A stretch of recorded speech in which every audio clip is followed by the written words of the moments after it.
Maintenant, il faut comment? Je suis dans le livre d'Ésaïe, le chapitre 54, le verset 16 à 17. Ésaïe 54, le verset 16 à 17. Et je lis, écoutez bien, c'est moi, remarque-le, qui crée le forgeron. Qui a créé le forgeron? C'est l'Éternel. Ici, aujourd'hui, le forgeron aujourd'hui, c'est qui? Ceux qui fabriquent les missiles. L'Iran, la Corée du Nord, la Russie, ces ingénieurs, ces techniciens, c'est eux les forgerons. Auparavant, pour fabriquer les armes, le pistolet, tout ça, c'était avec du fer. Et le fer doit aller dans le feu. Et qui fait ça? L'artiste qui est en charge, c'est le forgeron. Ici, les forgerons sont vos scientifiques. L'intelligence artificielle sont les physistes, là, les chimistes.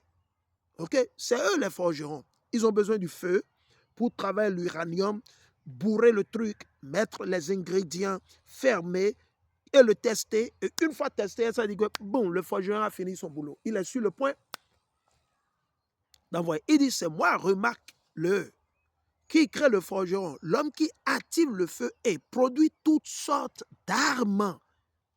Toutes sortes d'armes. Comprenez? Que ce soit le Fatah 1, que ce soit le Fatah 2, que ce soit Satan 1, Satan 3, et le Dôme, tout ça, tous ces trucs, que ce soit le TAD, que ce soit Rafale 1, Rafale 3, qui crée tout ça? C'est l'Éternel. Qui l'utilise? Les forgerons. C'est qui ces forgerons? Les scientifiques, les techniciens, les ingénieurs en armement. Nous sommes en train de le lire. Il faut comprendre spirituellement, chers frères et sœurs. Je dis, personne ne peut vous l'expliquer. Tous les vidéos que vous allez regarder sur YouTube, c'est des gens, ils vous disent des trucs. Ils ne peuvent pas aller dans le côté, le domaine spirituel. Ah oui, c'est notre Dieu. Alors, retournons vers lui. On continue, il dit, c'est moi, remarque-le, qui crée le forgeron, l'homme qui active le feu et produit toutes sortes d'armes. Mais c'est moi aussi qui crée l'homme chargé de les détruire. OK? Qui va les détruire? L'Iran. L'Iran a bousillé tout leur système de défense dans les pays du Golfe, presque tout. Il y a encore certains qui fonctionnent toujours. Mais si c'est la volonté de Dieu, les jours à venir, vous allez voir, l'Iran va raser totalement tout leur système de défense. Et ces pays arabes, c'est fini pour eux. Ces pays du Golfe, qui sont en prostitution, qui sont nus, qui se font bourrer par Babylone, la prostituée, ce sera leur fin. Ok? Il dit, toute âme forgée pour te nuire ne te fera aucun mal. Quiconque t'accusera au tribunal, tu le feras condamner. Maintenant, il fait recours à nous. Ceux-là qui nous condamnent, le jour du jugement, on va les condamner. On va condamner Emmanuel Macron. Nous allons condamner Donald Trump. On va condamner Patrice Talon. On va condamner Alassane Ouattara. Yeah, hallelujah. On va les condamner, dites-le. On va condamner Vladimir Poutine. On va condamner Xi Jinping. Yes, on va les condamner. Oui. Il dit, voilà la part que je réserve. Voilà la part que je réserve à ceux qui sont mes serviteurs. C'est qui les serviteurs de Dieu? Ceux-là qui sont sortis de l'islam, le christianisme, le kémitisme, Otep, tous démocratie, ceux-là qui sont sortis de toute forme de religion ou des doctrines sataniques et qui sont retournés vers le Torah, vers la Bible, à travers qui? Mashiach Yahweh. Celui que le monde appelle ignoramment, bêtement, naïvement Jésus-Christ. C'est un noir, c'est un nègre. C'est un soi-disant noir, un soi-disant nègre, un soi-disant mexicain, un soi-disant latino. Yes. Il faudrait que ça soit clair dans vos tympans, dans vos oreilles. Si vous faites séduire par un pasteur, ça n'engage que vous. Et vous et votre pasteur, vous allez périr et mourir. Alléluia. Amen. Alléluia. Mais si vous vous repentez et que vous vous séparez d'eux, ce serait pour le bonheur. Mais si vous durcissez votre cœur, vous allez périr. Le jugement a commencé par nous d'abord. Il faut comprendre. Il dit, à ceux qui sont mes serviteurs, voilà les droits que je leur garantis, déclare le Seigneur. Donc voilà. Ou bien, allons maintenant. On y a dans Exode, le chapitre 9 et le verset 16. Exode, le chapitre 9 et le verset 16. Allons dans Exode 9, 16. On va le lire. Pour vous, vous ne comprenez pas, on va vous donner la compréhension, l'entendement. Je suis dans le livre d'Exode, le chapitre 9 et le verset 16. Il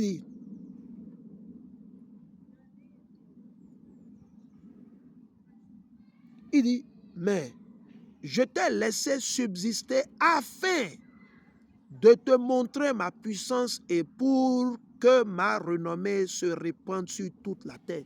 C'est pour que la renommée de l'Éternel soit répandue sur toute la terre qu'il a déclenché cette guerre. C'est pour montrer sa force. En qui? En les Iraniens. Et aussi du côté de qui? D'Ésaü et d'Homme. Allons dans Proverbe. Allons dans Proverbe. On va vous le montrer. Vous allez comprendre ce qu'il faut comprendre sur le plan spirituel.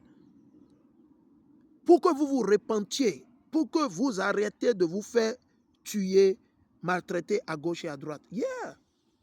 OK? OK? On va le lire. Je suis dans le livre de Proverbes.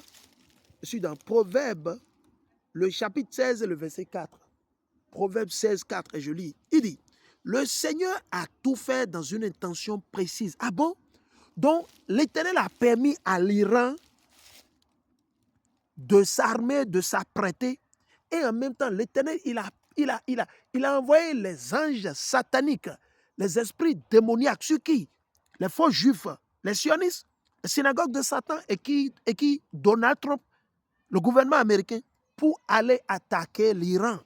Ah oui, il dit, le Seigneur a tout fait dans une intention précise. Que vous l'acceptiez ou pas, que vous le croyez ou pas, c'est la volonté de Dieu qui sera faite. Il dit, même les méchants pour le jour de leur malheur. Ah bon? Le jour de malheur des méchants. Ah bon? Même les méchants pour le jour de leur malheur. Donc, Donald Trump est un méchant.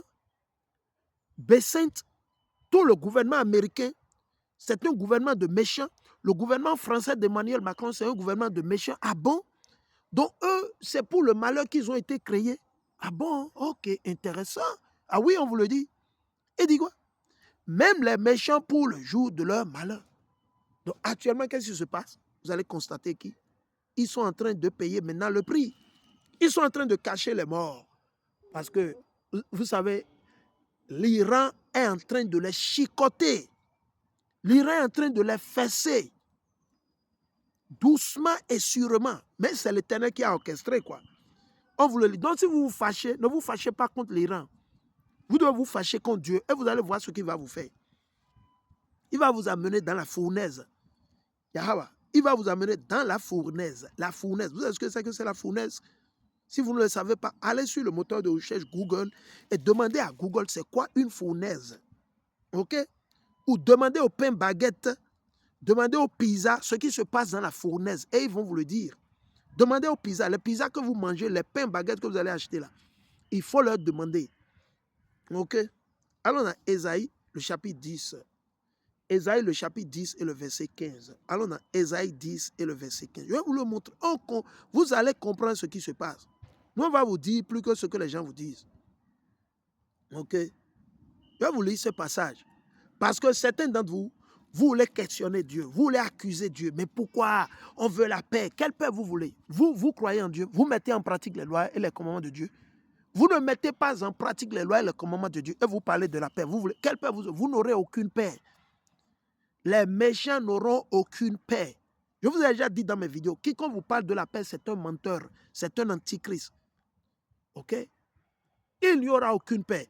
Vous pratiquez l'homosexualité, vous pratiquez le vol, vous êtes dans l'adultère, vous couchez avec les femmes mariées, les hommes mariés, et vous parlez de la paix. Quelle paix? Vous tuez, vous sacrifiez les enfants, vous faites les avortements dans les hôpitaux, vous tuez les gens, vous enlevez les organes, et vous parlez de paix. Il n'y aura pas de paix, mais quoi? Malheur, trouble, même dans vos maisons. Certains d'entre vous, votre maman c'est une sorcière, vous savez, et vous protégez votre maman, et vous parlez de paix.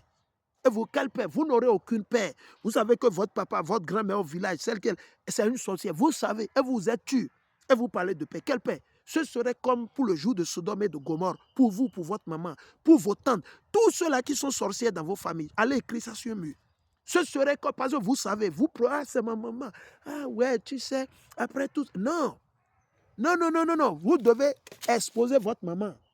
Votre maman, c'est une sorcière. Il faut l'exposer pour que Dieu vous délivre, vous. Ah, vous protégez votre maman et vous allez mourir avec votre maman. Vous irez dans le feu en enfer. Amen, alléluia. Vous irez dans le feu. On vous le dit. Vous parlez, quelle paix? Il n'y aura aucune paix. Mais quoi, les troubles, la destruction, la peste, la famine. Les prophètes qui ont précédé nos aïeux, ils ont prophétisé de quoi? De la guerre.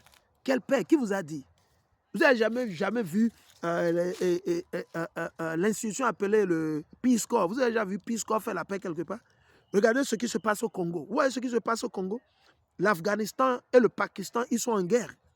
Et vous parlez de paix. Pendant ce temps, il y a l'injustice. Il n'y a pas la justice. La justice n'est pas faite. Il n'y a aucune justice nulle part dans ce monde. C'est l'injustice qui gouverne partout, du nord, au sud, de l'est. Et vous parlez de paix. Quelle paix? L'Éternel dit qu'il n'y aura pas de paix pour les méchants. Aucune paix.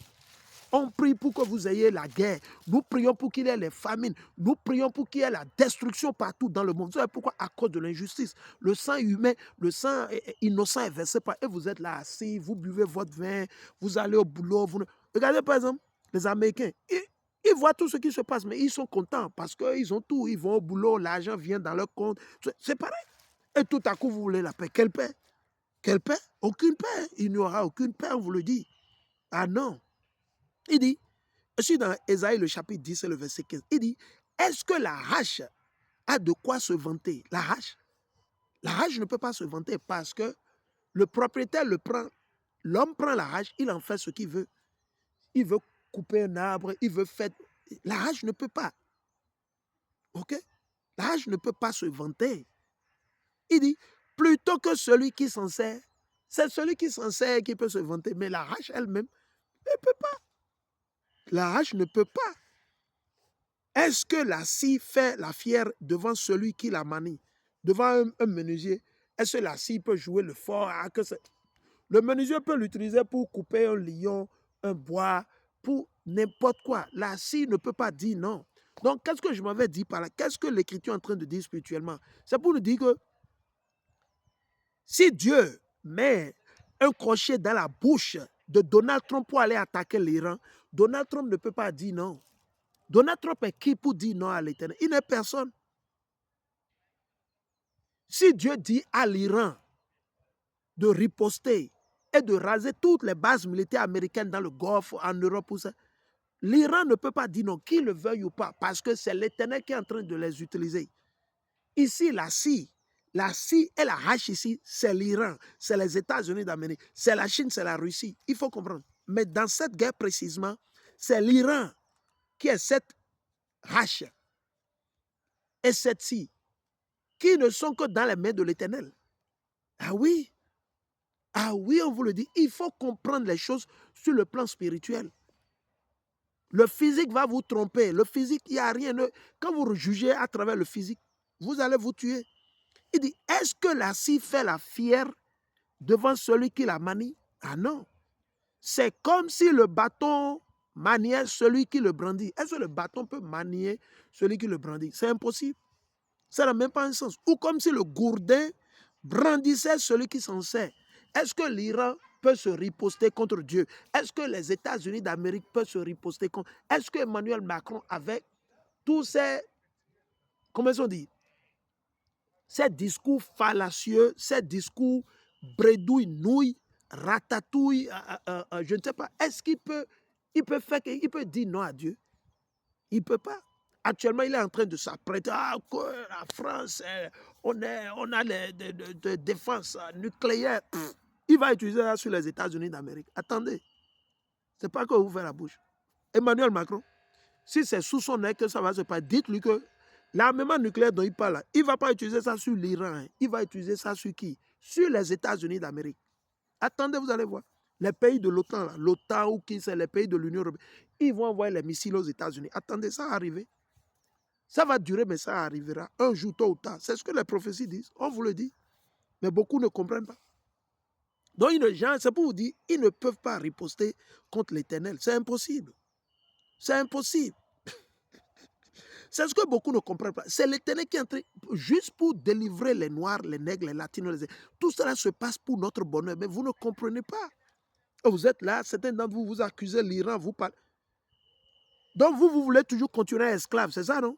Vous voulez... Ici.